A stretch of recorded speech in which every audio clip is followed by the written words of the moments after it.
المنتخب التونسي إخواني الكرام سيواجه مالي وذلك برسم ثمن نهائي كأس إفريقيا التي تقام حاليا بالمغرب 2025. إخواني الكرام أخواتي الكريمات، أهلا وسهلا ومرحبا بكم معنا من جديد حصة موجز أخبار الكرة لليوم. المنتخب التونسي بالنسبة لمجموعته هناك نيجيريا في الرتبة الأولى بالعلامة الكاملة ب9 نقاط، متبوعا بتونس في الرتبة الثانية ب4 نقاط. أما بالنسبة لمالي فقد جاءت كذلك في الرتبة الثانية من مجموعتها ب3 نقاط، قبلها المغرب ب7 نقاط.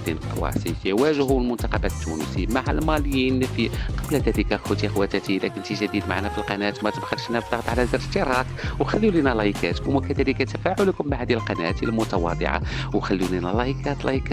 وبسرعة نعود للموضوع. إذن المنتخب التونسي سيواجه المالي وذلك في أمسية يوم السبت 3 من يناير بإذن الله سنة 2026 القادمة بإذن الله، ابتداء من الساعة 8 مساء، وتنقل المقابلة على قنوات البين سبور إكسترا 1 و2 وكذلك قنوات المغربية الأولى والرياضية. أنت دمتم في رعاية الله وحفظه، إلى اللقاء.